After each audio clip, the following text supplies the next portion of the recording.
that the sun shines down its power to all the world and makes the wind blow strong as it will. I wonder how gentle rains can fall upon the land, so lovely earth can stay lovely still.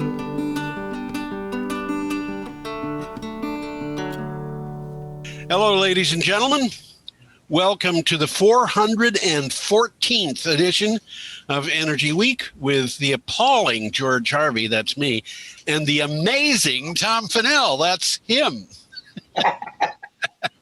in the flesh. Okay. Now, what kind of remuneration do you want for that? Just a smile, Tom. Next time I see you, you can smile from beneath your mask. You know what I do? I go down to the co-op and I see all the people down there, and I tell them it's such a joy to see your pretty smile. Anyway, Energy Week is about energy and climate change from the week that has happened before, and today is the 15th of April, and the news that we're doing is news starting on the 8th through the 14th, the 8th being a Thursday. And this all comes from my blog, geoharvey.com, geoharvey.com.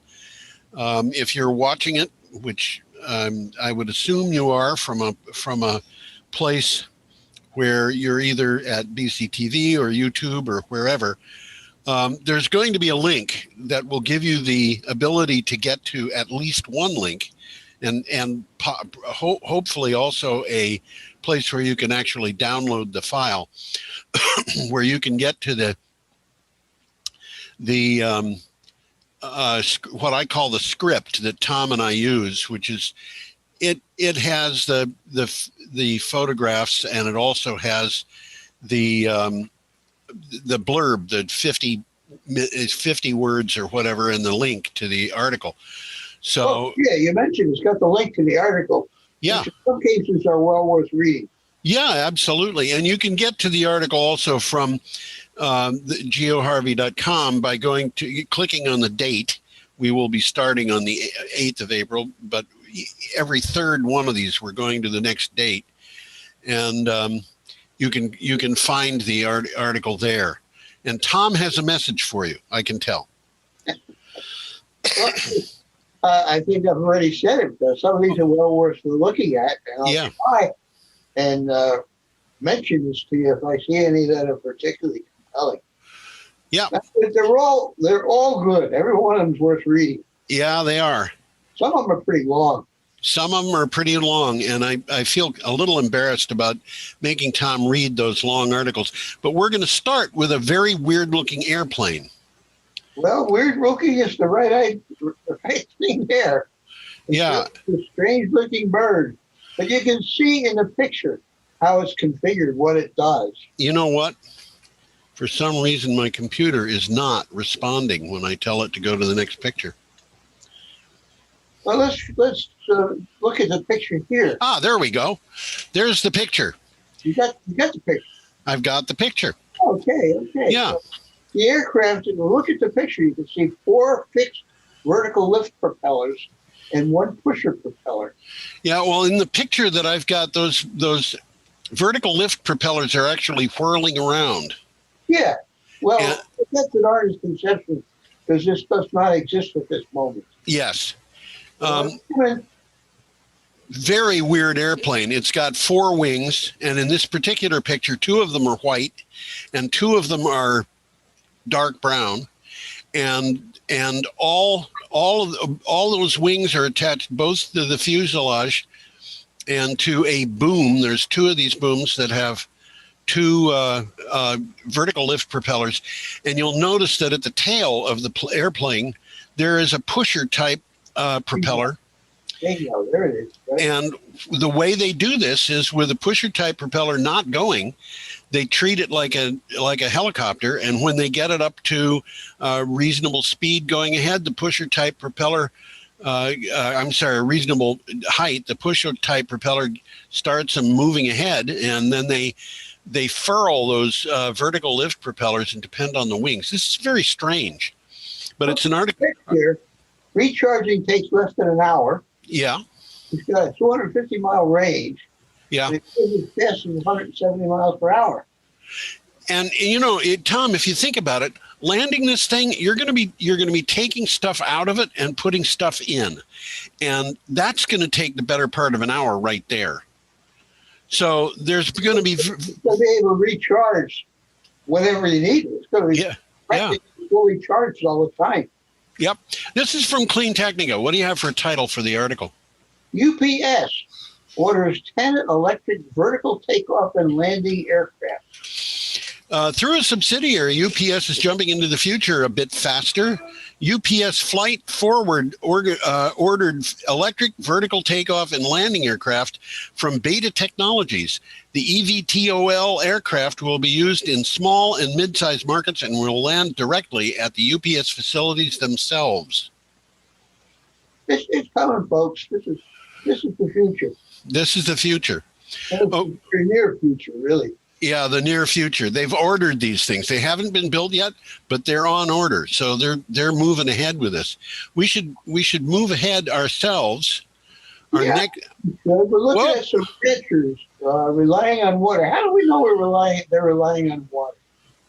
Have you ever been around when a cow was thirsty? I don't think so. No? Well, we're going to see a storm at sea in a few minutes, and you're going to ask me, have you ever been around for a storm at sea? And I'm going to say, I don't think so. I have been around for a storm. I'll bet you have. I've never been on a ship for one. I've been at the coast for them. Anyway, this is from the BBC, and we have pictures of ranchers, I think, they're on the Colorado River Basin. And what do you have for a title? The water fight over the shrinking Colorado River. This is very significant. Yeah, and we're going to see the Colorado River again in this show. For years, scientists have predicted that the Colorado River would continue to decline due to global warming and increased water demands. New studies say it looks worse than they thought. The head of the Colorado's biggest water utility says using less water is the only solution. Many people agree. Well, this river provides water to more than 40 million people. Yeah. 7 southwestern states. Yeah. More than 70% of the Colorado's flow is consumed by agriculture. Yeah. It sort of makes sense. I mean, it irrigates agricultural lands that produce 15% of U.S. produce and over 80% of our winter vegetables. Yes. The flow was down 20% in 2000. There have been times when it actually wasn't even reaching the Gulf of California. Oh yeah, that happens, and the people in Mexico have been angry at the United States for many years because the United States is taking all the water out of the river that they need for their agriculture. So America is sometimes a little bit unfair. It's all about money. It's all about money. Okay, we should go to our next item. There we go. Yeah, we got a group of people there. Yeah. Rosendin Renewable Energy Group. Yes, and you'll notice they are not wearing masks, but they are very widely spaced from one another. And in fact, I see some of them look like they're wearing masks, but they've drawn them down for the photograph. It looks like they're all standing in front of a solar array. Yes, they sure are. This is from Solar Power World. What do you got for a title for the article, Tom? Rosendin kicks off construction on 500 megawatt Texas solar project. 500 megawatts? That is big. In southeastern Texas, Rosendin's Renewable Energy Group has undertaken building the largest solar power project in the state. The Actina Renewable Power Project calls for the installation of 1.4 million solar modules. I can't count that high. At least I've never done it. Across 4,000 acres of Wharton County. I haven't even counted to 4,000. Well, that's 6 square miles. That's the Brattleboro's total area. Okay. It's not so big that it's going to scare everybody out of the state. But there's not going to be anything left for Dummerston. Okay. Oh dear, I'm having trouble with these pictures. We should probably go ahead again. We're up to Friday, April 9th, and I promised everybody a storm, and here is the storm. Kind of looks like a storm to me. Looks like it to me. I have seen storms up close when I lived on the shore. But I didn't live actually on the ocean. I lived on Plymouth Bay, and we saw waves this high on Plymouth Bay sometimes. We had waves on Plymouth Bay that were so big they blew a seawall apart. I'm not kidding. Wow. I mean, this was made up of pieces of granite that were probably, I'm going to guess, 1.5 feet tall, 2.5 feet deep, and maybe 5 or 6 feet long. These things were big, and they were washed out to sea. Wow. When the storm was over, you could see them in sand, 80 and 100 feet out. These waves like this are not something you want to argue with. Well, when this was happening in the Navy, when we were in a storm at sea, we used to tie ourselves into our bunks at night. Yeah, I believe it. Use nylon stockings, believe it or not. Yeah. Okay, this is from CNN. What do you got, Tom? Forecasters expect another overactive hurricane season with 17 named storms. 17 named storms is not even close to what we had last year, but we'll have to see how it plays out. Colorado State University released its 2021 Atlantic hurricane season forecast. It predicts above average activity this year with 17 named storms. 8 of those would be hurricanes, and 4 of those would be major hurricanes. An average year has 12 named storms, 6 hurricanes, and 3 major hurricanes. So the official forecast from NOAA won't come till the end of May. Yeah. But they're already worrying that the Atlantic is headed for another active season.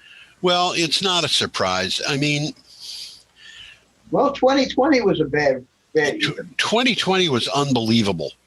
And unfortunately, with climate change, they are getting worse. So that's what they're saying. Hurricanes are becoming worse and more dangerous with higher storm surges. Yeah. Okay. Our next item comes from The Hill. And we have, a picture of a blackout. That's what it looks like to me. Yeah. It's an airline terminal or something. Something like that. What do you have for title? Why investors in clean, renewable energy will avoid blackouts at a low cost? Now, that one, there really is. Yes, many people are concerned about whether the grid can stay stable with only clean, renewable energy running through it, especially after recent blackouts in California and Texas. This article, which, by the way, is by Mark Z. Jacobson, who is, in my opinion, one of the best educated people in this area, and I would bet on this guy being a genius, really. He explains why the system will work. Well, one of the things is that wind and solar are complementary. Yeah. The wind isn't blowing during the day, the sun is off and shining and vice versa. Yeah. Combining wind and power smooths the power supply. Yeah. Wind and power balance each other out, not only on a day-to-night basis, but on a summer-to-winter basis, too. There's less wind in the summer, but there's more solar. And it's the opposite in the winter. They're complementary. You throw a battery on there, throw on some hydropower, possibly throw in a couple of other things because there's many forms of renewable power, geothermal being one. Well, it makes sense economically. Right. Wind and solar reduce energy needs by 57%. Yeah, and one of the things that has happened is since the Energiewende began in Germany, before the Energiewende began, Germany had an average of 15 minutes per year per customer of blackouts, and that's really the best they have in Europe. And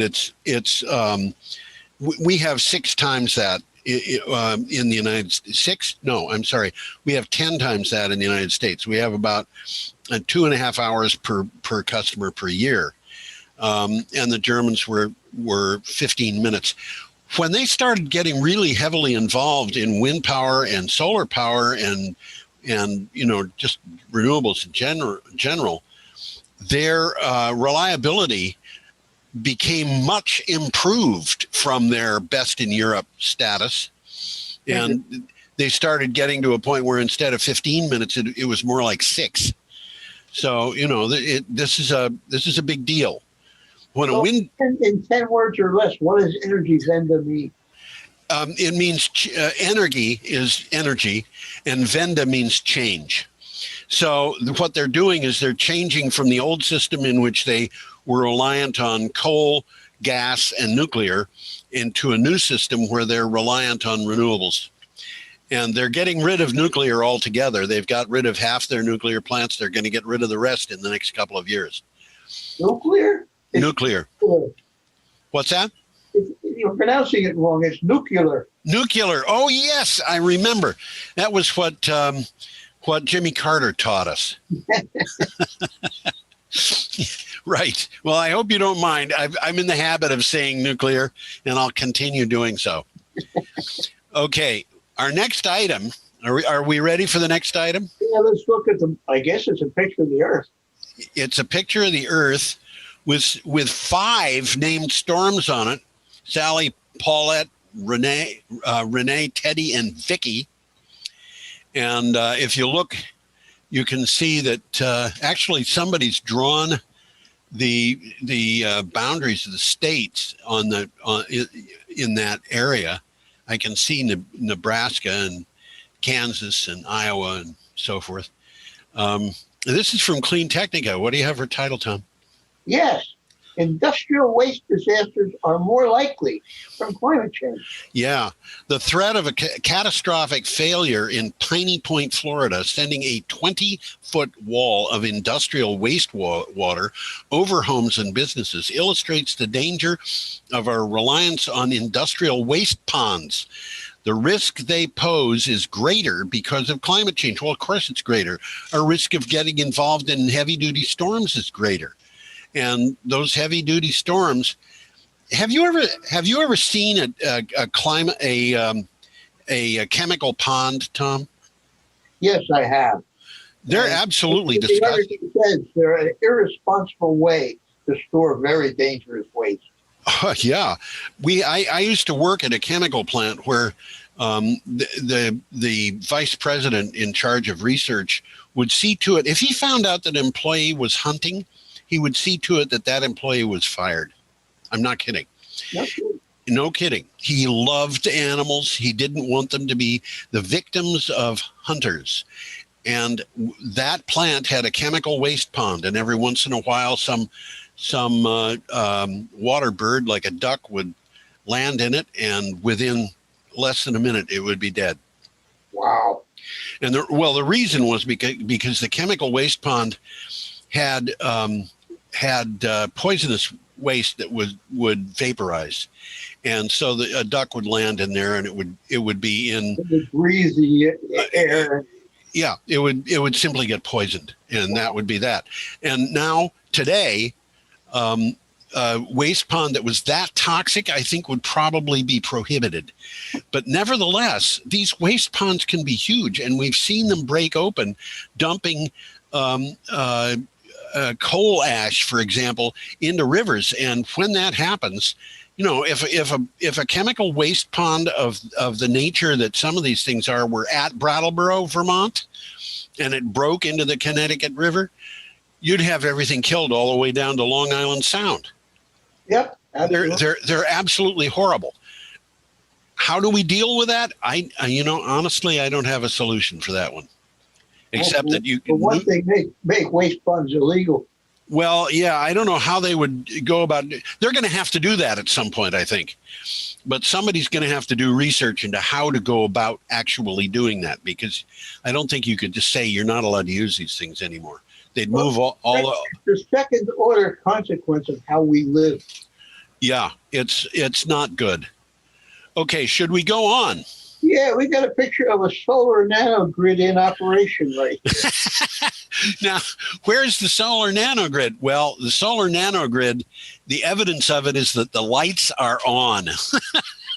This is from Clean Technica. What do you have for a title for the article, Tom? Audi e-tron supports solar nanogrid. What? That is so strange. Tell us what an Audi e-tron is. Well, an Audi e-tron is a car.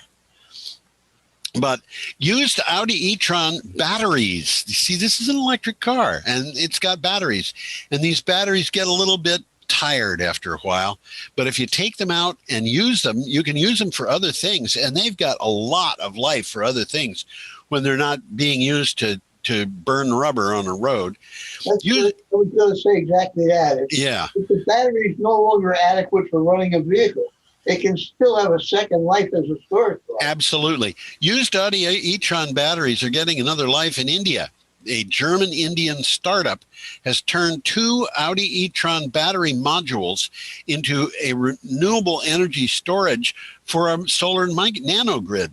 The prototype of this system can keep 50 shopkeepers and small businesses working after dark when the grid goes down.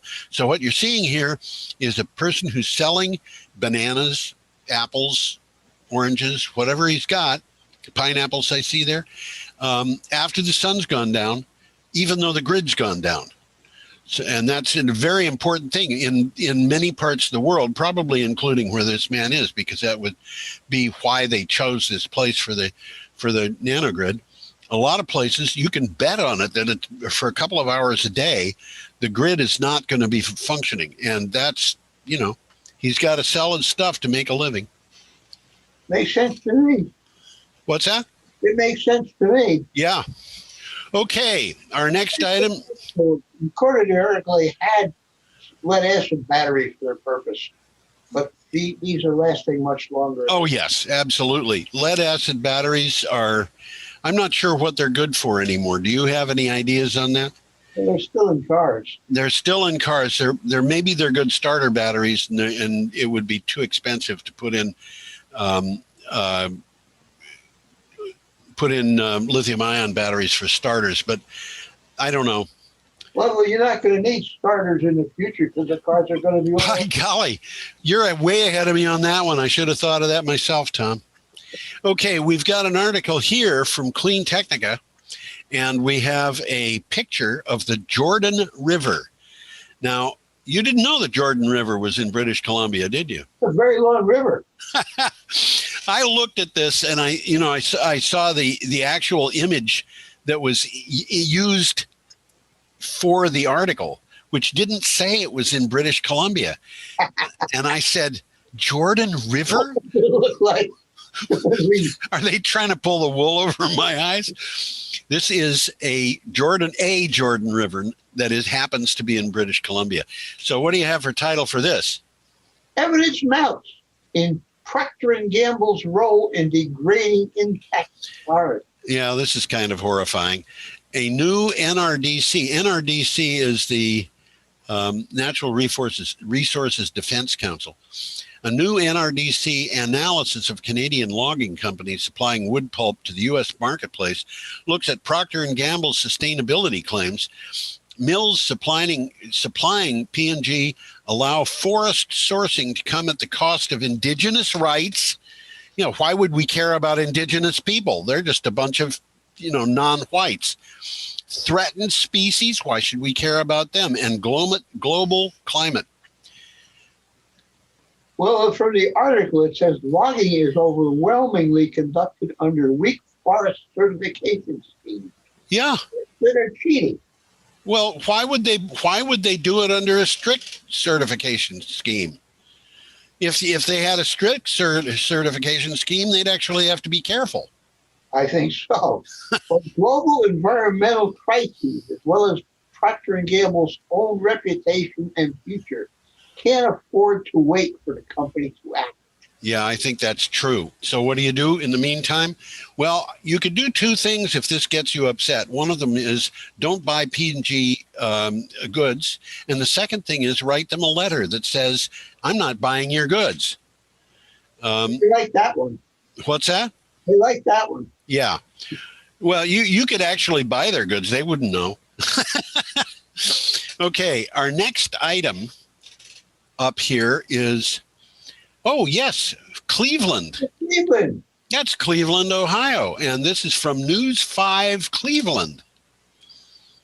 Cleveland commits to solar panels, electric vehicle stations for clean energy conversion. The city of Cleveland announced commitments with a goal to use 100% clean energy by 2050 and reduce greenhouse gas emissions. The sustainability manager for the city discussed both clean energy supply and demand reduced by efficiency. So what they're trying to do is reduce the amount of electricity that's needed by being efficient, and second, get clean energy. Well, he's focusing on the demand side of the energy equation. That's right. He's outlining how we can use energy, he's outlining how we do use energy, so we can use less of it and use it better. Yep. Okay. And by the way, if you are interested in energy, what they call the low-hanging fruit is efficiency. We're up to Sunday, April 11th, and we have a picture here of two different hurricanes approaching Australia. You see them in the upper left corner there. Yeah, I've got two pictures here, and originally I saw one of the pictures was in motion. Yeah, the one that was in motion, Tom, I just could not put up. The software that I'm using for the slideshow will not support it, so I couldn't use it. Nevertheless, you'll have to use your imagination. You'll have to use your imagination. Those two storms that are in the upper left corner there, they're kind of revolving around each other. Yeah, they were. It's like they were dancing. Yeah. And there were actually three storms, and two of them joined together, and so. What do we have here for, this is from Perth now. Obviously, Perth is the city in Western Australia. And what do you have for title? Gale winds, flash flooding, forecast from a unique hurricane event off the Western Australia coast. Actually, this is not a unique event. We've seen it happen elsewhere. A unique cyclone event. I'm just reading what they've got off the coast of Western Australia. It's unique for Australia. This has not happened before off Western Australia. Off the coast of Western Australia has two tropical cyclones, Saroya and Odette, formed off the West Australian coast. The Fujiwara effect, where two systems whirl around each other, is rare. Saroya is set to hit the coast as a Category 2 hurricane. That by itself, in the place where this is hitting, is rare. And by the way, they're getting a lot of rain, or they got a lot of rain out of this. And Western Australia had already been drenched. The ground in Australia was already soaking, which is by itself kind of a rare event. There's a video attached to this link, but I could not pick it up. Yeah, this particular one was a bit difficult, but it is. I think it's important. Last year we had Hurricane Laura, and I think there was another hurricane called Marcos, and they both were off Louisiana about the same time. Laura, I think, was, I'm doing this from memory, so I might have the name wrong, was the one that hit Cameron Parish, and Marcos just kind of brushed this coast a day or two before.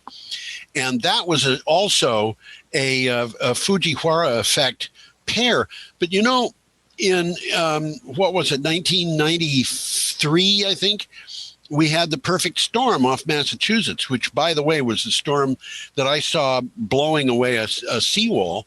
And that storm was 3 different storms converging. And it's rare, but it happens. Okay. More, Tom? Now let's move on. Okay. We are looking at the Colorado River again here.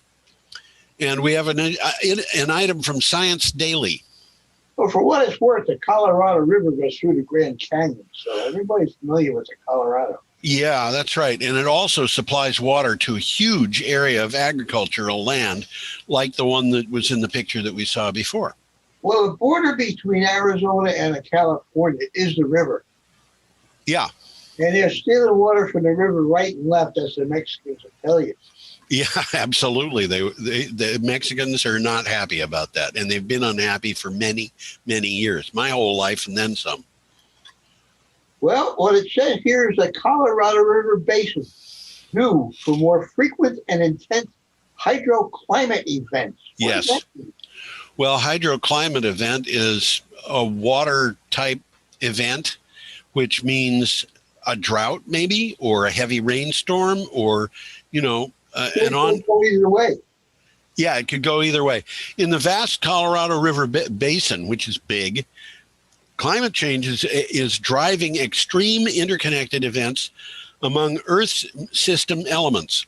These events are becoming both more frequent and more intense. They are best studied together rather than in isolation, as new research shows. So what they're saying is, if you want to understand what's going on out there, you don't just say, well, there's floods, let's look at the floods, or there's droughts, let's look at the droughts. You really have to look at both. Well, this is money, baby. This is money. Well, yeah. And, I think there's kids in high school and college now who are going to figure out a lot of interesting stuff about working on this. I keep thinking about, I think his name was Peter Andrews, who was in Australia, who talked about natural sequence farming. And I think, we're going to see people digging swales on these mountainsides. A swale is like it's like a little bit of a trench. It doesn't have to be very long. It's not very wide. And it's only there to capture water so that the water has time to seep into the earth instead of running straight off. It just slows the water flow down. Just slows it down. Yeah.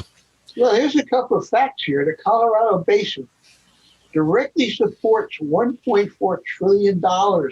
That's a lot of moolah, folks. Yes. Agricultural and commercial activity. Yes. That's roughly a 13th of the U.S. economy. Wow. 13th is an unlucky number. Well, I'll tell you, I didn't realize that it was a 13th of the U.S. economy, but I'm not terribly surprised. Well, flooding, drought, freezing events, wildfires, supreme storms, and winter storms have cost approximately $40 billion between 1980 and 2020. Well, yeah. It's got money. It's money. That's what it is. It's all about the money. Okay, let's look at the next one. We have one here. The picture there. It's floating LIDARs. Floating LIDARs. What in the world is a LIDAR? This is from Clean Technica. What's radar is an acronym for radio detection and ranging. Yes. LIDAR is an acronym for light detection and rating. How about that? Laser light. See, Tom knew something that I didn't know. I mean, I knew basically what it was, but I didn't know what it was an acronym for. Okay, what do you have for a title for this? Onshore wind data release propels wind prospecting. Yes, in July 2020, NREL, which is the National Renewable Energy Laboratory, published an article about novel techniques and tools to produce offshore wind speed data. Now those tools have borne fruit. NREL has made data available for the outer continental shelf of California, the Mid-Atlantic, the Pacific Northwest, and Hawaii. More is on the way. And by the way, the maps of the data that they got show that off Northern California and Oregon, there is a huge amount of wind force that could be harvested.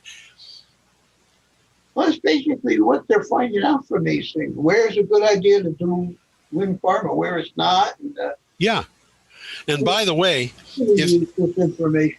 if you look at the picture, that thing in the foreground, that yellow thing, you'll notice that on the left side of it, there's a solar panel which is there to power it. I didn't notice that. Yeah, that's a boat, isn't it? Yeah. Okay. Our next item is here is a guy with a beard, and what do you think he's doing? Well, he's working on a Zinc 8 module. This is from Energy Storage News. And what do you have to say for a title, Tom? Progress in U.S. initiatives to demonstrate and investigate long-duration energy storage technology. There you go. A Zinc Air energy storage system offering 10 hours of storage is being trialed in a New York Power Authority project. And a DOD, that's Department of Defense, funded investigation into flow batteries moved into a physical validation and evaluation phase in Colorado. This article is about two different things. So, but they're both batteries. I'm not at all familiar with zinc air batteries, but they use oxygen from the air to extract power from the zinc.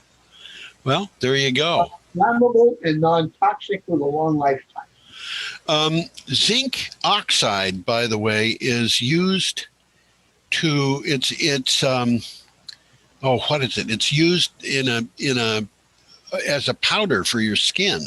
I was going to say a cream. When you got a sunburn, you put zinc oxide. Yeah, that's right. That's what it is. It's got pharmaceutical uses, and it's one of those things that they have in these batteries that is not particularly toxic. Well, okay. The Department of Defense found vanadium redox flow batteries could be useful in military microgrids. So they're going to install one. They're going to have those things all over the place. Really?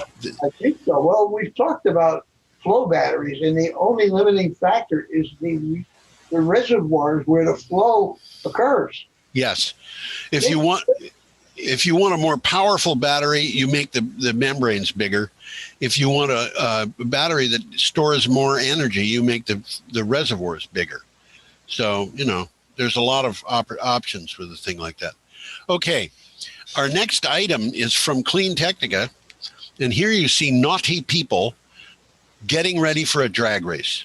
Gentlemen, start your engine. Except the guy in the Kia didn't start his engine.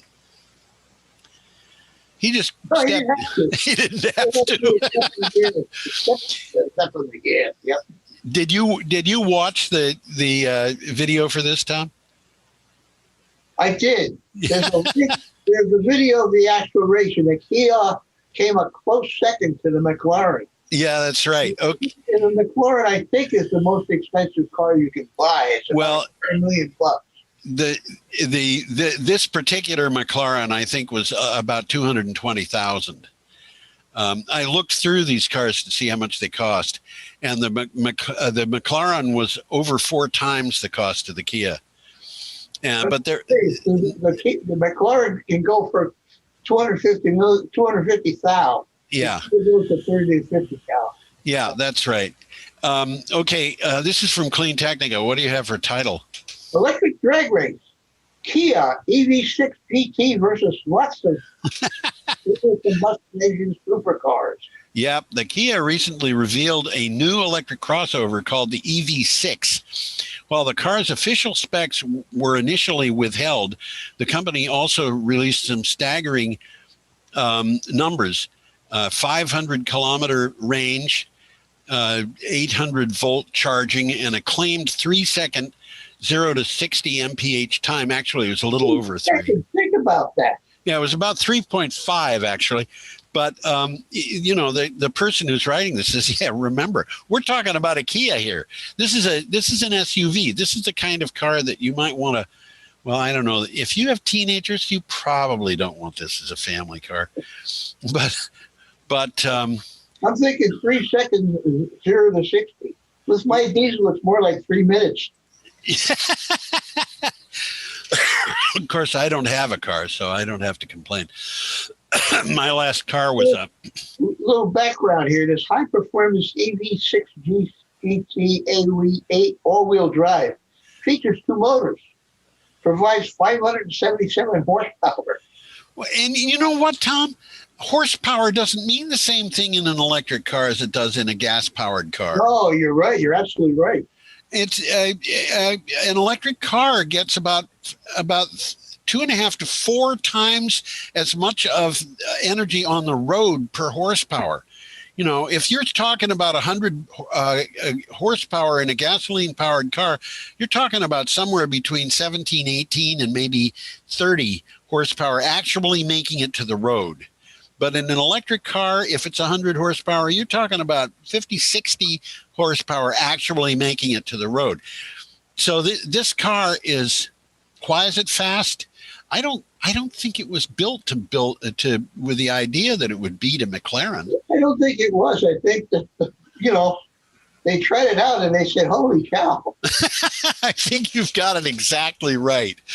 Okay, we should keep going. It's an interesting picture, though, because that car is right to the left of the double yellow line. That's affordable. Yes, it is. The others are. A little over $50,000. Although the price for the car was given in pounds. And I don't know that this is available in the United States yet. Okay, our next item is from Renew Economy. And we have a picture here of Michael Mann. We've talked about him a couple of times. Oh, yeah, absolutely. What do you got for a title? Michael Mann slams Murdoch Press for its horrifying misinformation on climate and bushfires. Yeah, a world-leading climate scientist told a Senate hearing into Australian media. This, by the way, was an Australian Senate hearing. Into Australian media diversity, that the Murdoch press served as a, quote, megaphone, end quote, for climate disinformation, aiding the agendas of both Donald Trump and the Australian Prime Minister Scott Morrison. So, So this guy Murdoch, he was Australian born. I think he lives in England now. But he owns newspapers and stuff like that all around the world. Yeah, I think he might own Fox News. I'm not sure. He does. He owns the Wall Street Journal. And he owns the Wall Street Journal. Yep. HarperCollins Publishing and the Fox TV News. I met the man once. He shook my hand. And you went and watched it later. Well, I have watched it since, I have to admit. I was not particularly impressed with him close up. I doubt very much that he was impressed with me.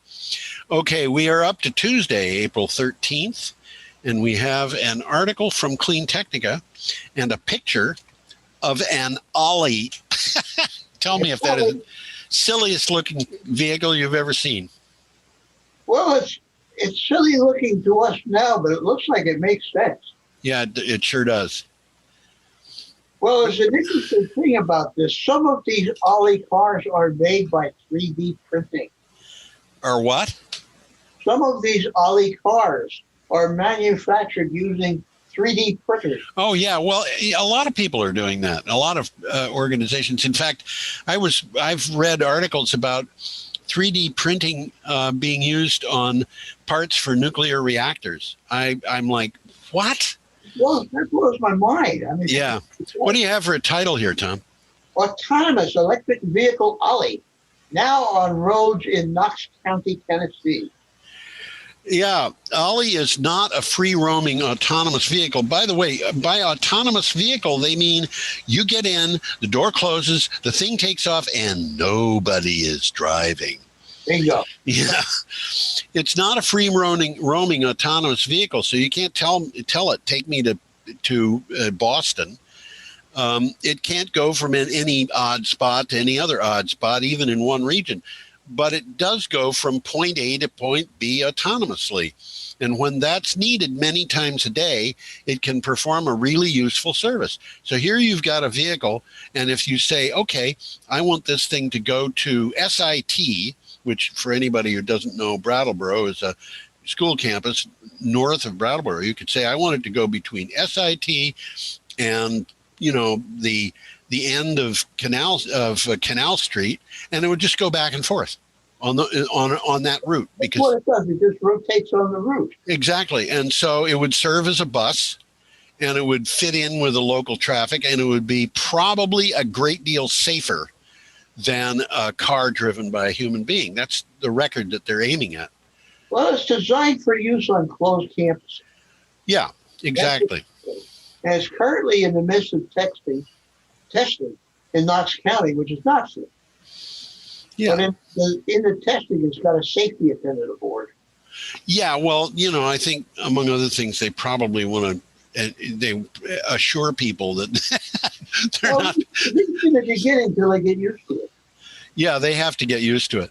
Okay, our next item is from CNN, and for that we have a picture of an airplane. Interesting plane. That's called an ATR. Yes. An ATR is the name of a company. Yeah. The world's largest regional aircraft manufacturer. Yeah, and by the way, that airplane is not electric. That's a gas. It's a internal combustion machines. What do you have for a title here, Tom? This is from CNN. France to ban domestic flights when planes are available in a move to cut emissions. So what they're going to do is ban that aircraft. They're going to say, you're not allowed to use that thing around here anymore. France is set to ban short domestic flights in favor of train services after lawmakers approved a plan that will see several air routes discontinued to reduce emissions. The bill has gone to the French Senate. Some other European countries are also banning short flights. And, what this puts me in mind of is years ago, I used to work in Washington, D.C., and I was living in Winchester, New Hampshire. So that's a long commute. It's pretty cool. And so how do I get from between Winchester, New Hampshire and Washington, D.C.? Well, I could take my car to Bradley Airport, wait for a couple of hours, get on an aircraft, and then go down to Washington, D.C. and take the shuttle train that goes in from there to the center of Washington, D.C., which was, like I forget how long the trip was, but I could also go to Brattleboro from Winchester, which meant that my son could drive me over in 5 minutes and take the train. The train was longer, but it's a nice trip. It's a nice trip on a train. It takes about 2 or 3 hours longer, but it's far less hassle. And the train takes me right into the middle of Washington. So I wouldn't have to, I didn't have to wait for subways and stuff like that. I would just go. And yes, it took a little bit longer and it was far more relaxing. And what would I do if I took a plane? If I took a plane, I'd arrive at 6 o'clock. If I took the train, I'd arrive at 9 o'clock. And guess what? I don't have anything to do between 6 and 9 anyway. So why not? Thumbs is fun. What's that? Twiddling thumbs is fun. Yeah. Okay. Our next item is from Clean Technica.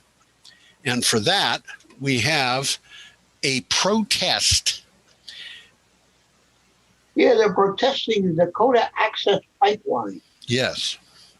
And what does it say? Honor treaty rights. Yeah. Yeah, there's a treaty there that involves the natives. Yeah, well, here we go. What do you have for a title, Tom? Army Corps allows Dakota Access Pipeline to operate without proper authorization. Yes, the Army told a little bit to me. Yeah, the Army Corps of Engineers will allow the Dakota Access Pipeline to continue operating while it conducts an environmental review of the project, which already should have been done before it started operating, continuing the posture of the Trump administration under the Biden administration, which really surprised some people. The pipeline was never granted a permanent easement. And it's like, you're American Indian? Well, guess what? That means you don't count. In a sense, what you're saying is exactly right. The American Indians in this particular point are the Standing Rock Sioux. And this pipeline goes right through their territory. And the reason they're upset about it is because if the pipeline breaks, it will absolutely destroy their water source. And that means they don't have any source of water. And guess what? Nobody has bothered to take out an insurance plan that would guarantee they get water. So they would just have to figure out how to make do on rainwater, maybe. It's infuriating. It really is. Well, this, I think, is a sign of some sort of corruption going on. Well, yeah, it's a corruption that's been going on since 1620, Tom. Yeah, it is.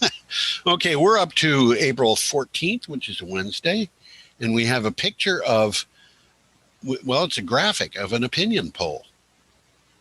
Well, the picture, well, you can see the picture, I think. It says almost 2 in 3 European city dwellers want only emission-free cars after 2030. Yeah.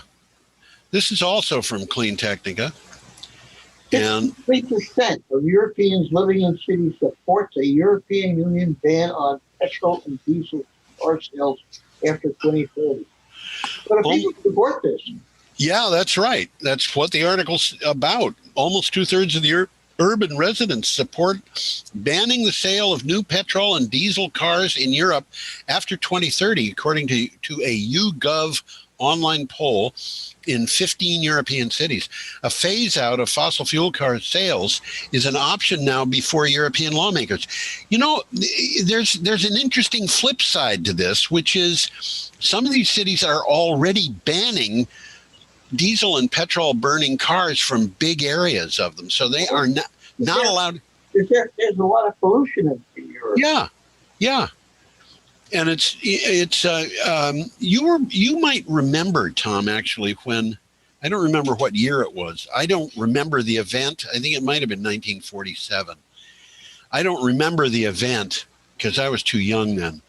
But I do remember people talking about it years later, where there were thousands of people in London who died because of a pea soup fog.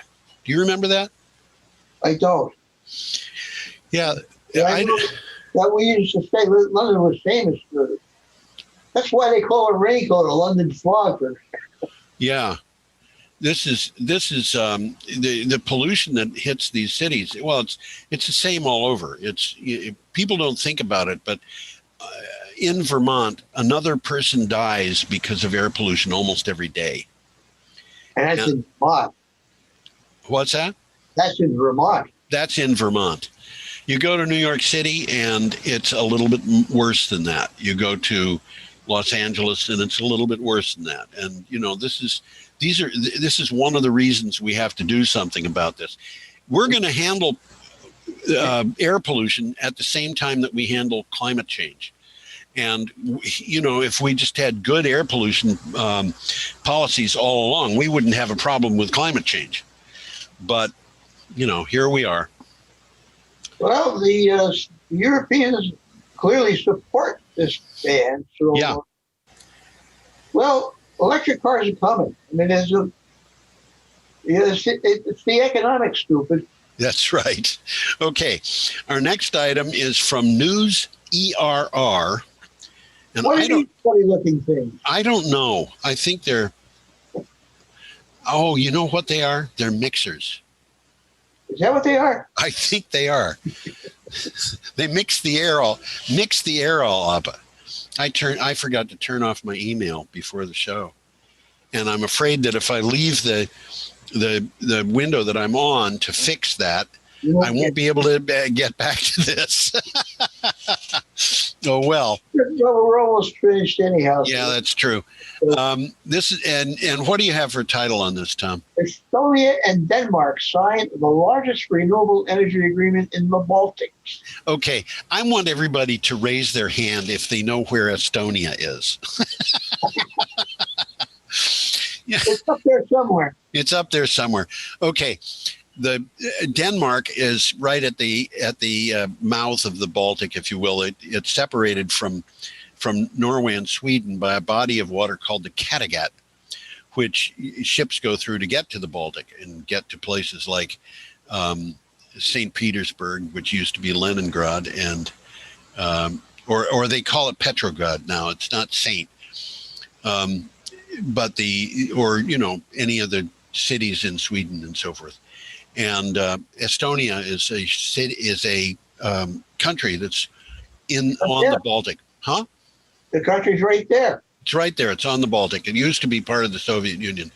Estonia and Denmark have signed a 10-year power purchase agreement that secures the equivalent of about half of Estonia's annual electricity consumption in renewable energy.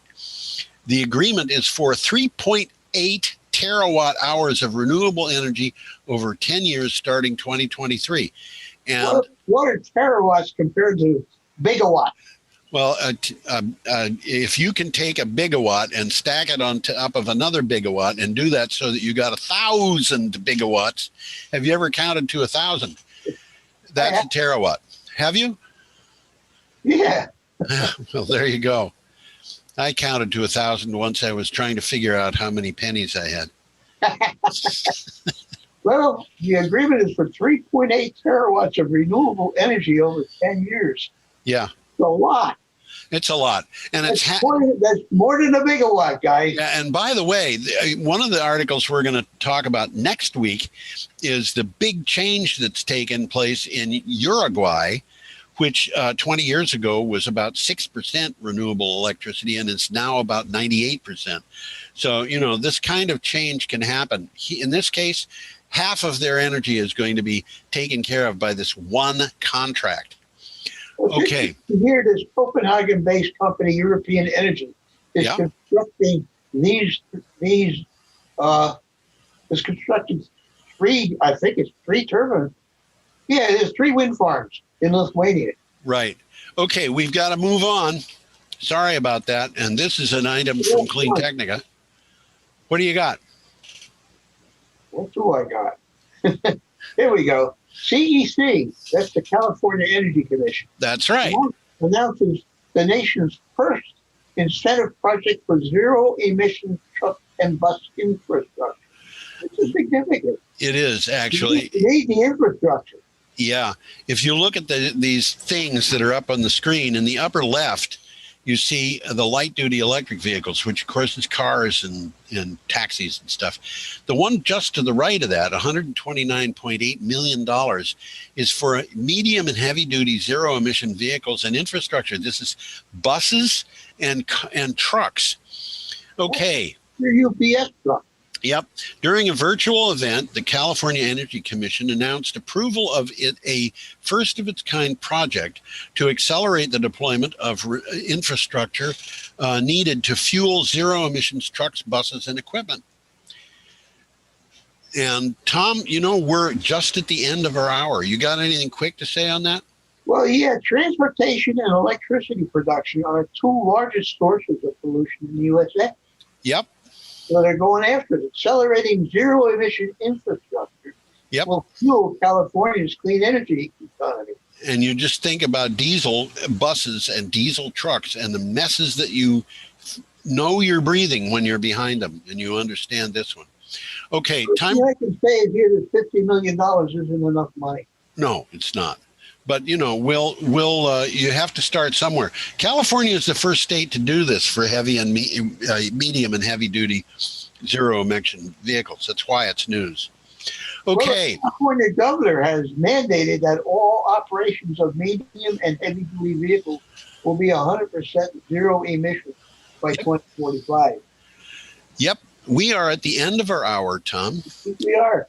And I've said it before. I'll say it again. I want everybody to imagine that Tom and I are waving. I guarantee I am waving, and I know Tom is. And we hope you have an admirably successful week. I second the motion. Adios, Tom. Adios.